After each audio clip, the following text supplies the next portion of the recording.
S-H-I-P-A-R-E-Y-O-U.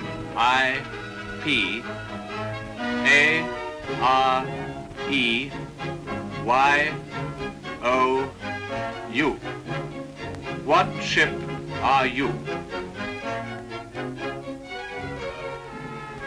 Along the coastline of the British Isles, Lloyd's signal stations watch the ships of the world go by. Great liners, men of war, tramps, cargo steamers and coasters, big ships and little ships alike, their movements all recorded by the men of the signal station.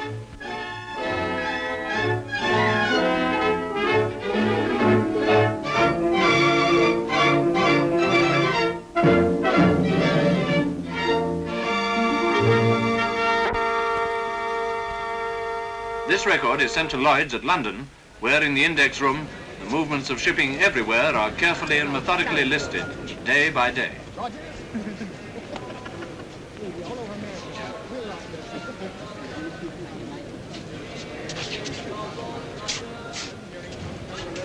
Lloyd's, of course, occupies a very important place in the shipping world, important and unique. For the members of Lloyd's don't build ships, they don't sail ships, they don't, as a rule, own any ships. Yet round this great building in London, entry into which is strictly supervised, the whole maritime world revolves. Out of the original Association of Underwriters for Insurance, founded 2.5 centuries ago, has grown up a whole range of services to shipping. Lloyd's itself as a body does not insure, but its members do. A broker, also a subscriber to Lloyd's, has been instructed on behalf of the owners to insure a ship's cargo. When the underwriter is free to see him, his name is called from the roster. Phillips, Hopper.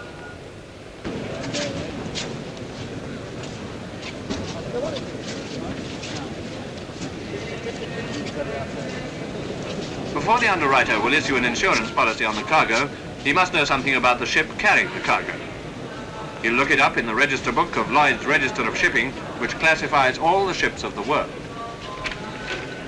The ship under review is the Armadillo, and she's classified with a Maltese cross and 100A1, the highest possible grading for overseas ships. The Armadillo was built in a British yard where skilled hands build the finest ships there are. This in itself is a guarantee of a sound, seaworthy job, but 100A1 means more than that. It means that right from the first plans and scale models, inspectors appointed by Lloyd's Register have tested every piece of material used. They've approved the workmanship at every stage in the ship's construction, down to the marking of the plimsoll line.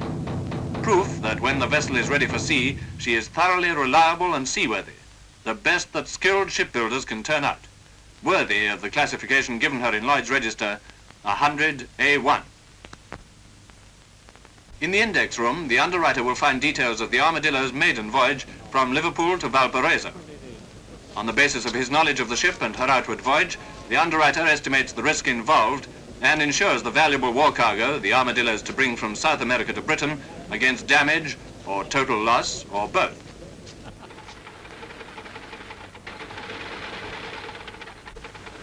In a sunny South American port, the Armadillo takes her important cargo aboard.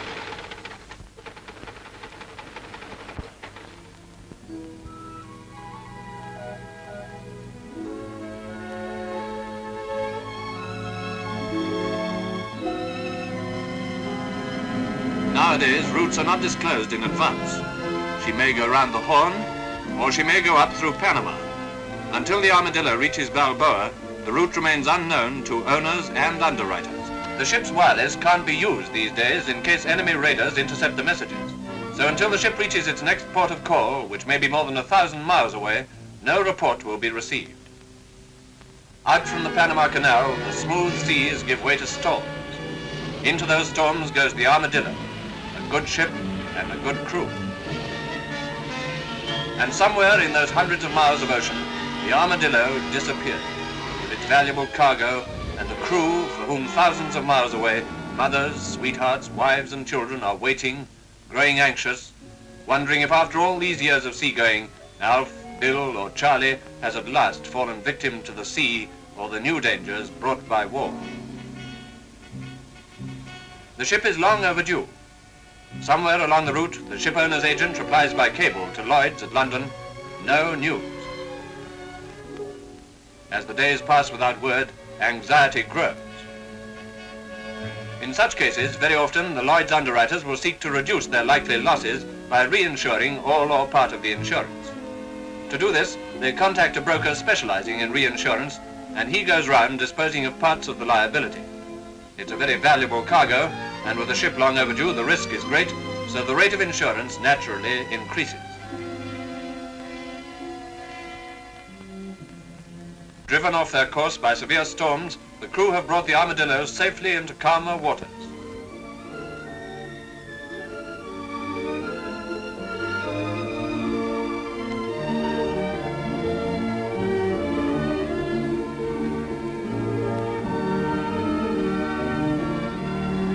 Land is sighted a few days late, but ship, crew and cargo are safe. Her arrival is reported to the shipping agent, who after verifying the news cables it to Lloyd's. In a case of such importance, the historic lutein bell is rung. Once would be for a loss, twice means that the ship is all right. The news of the ship's safe arrival at Bermuda is entered on the card in the index room. On her way home, the Armadillo joins a convoy. It was Lloyd's who first suggested the convoy idea as far back as the Napoleonic Wars, and it has been the means of saving hundreds of ships from enemy attack.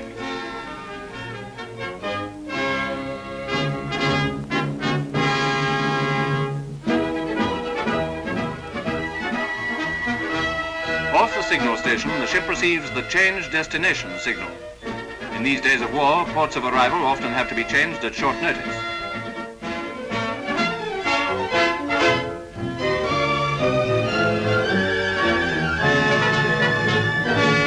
On board ship, the instruction is noted, the course changed, and the Armadillo sets out on the last few miles of her homeward journey. Over the signal station is hoisted the flag of Lloyds of London, Lloyd's blue ensign, known wherever the sea and the land meet.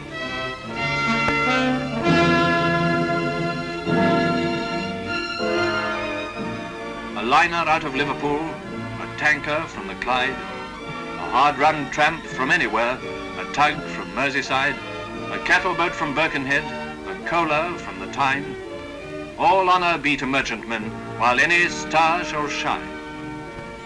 All honour be to merchantmen, and ships of all degree, in warlike danger fold, who sail and keep the sea, in peril of unlitten coast and death-besprinkled foam, who daily dare 100 deaths to bring their cargoes home.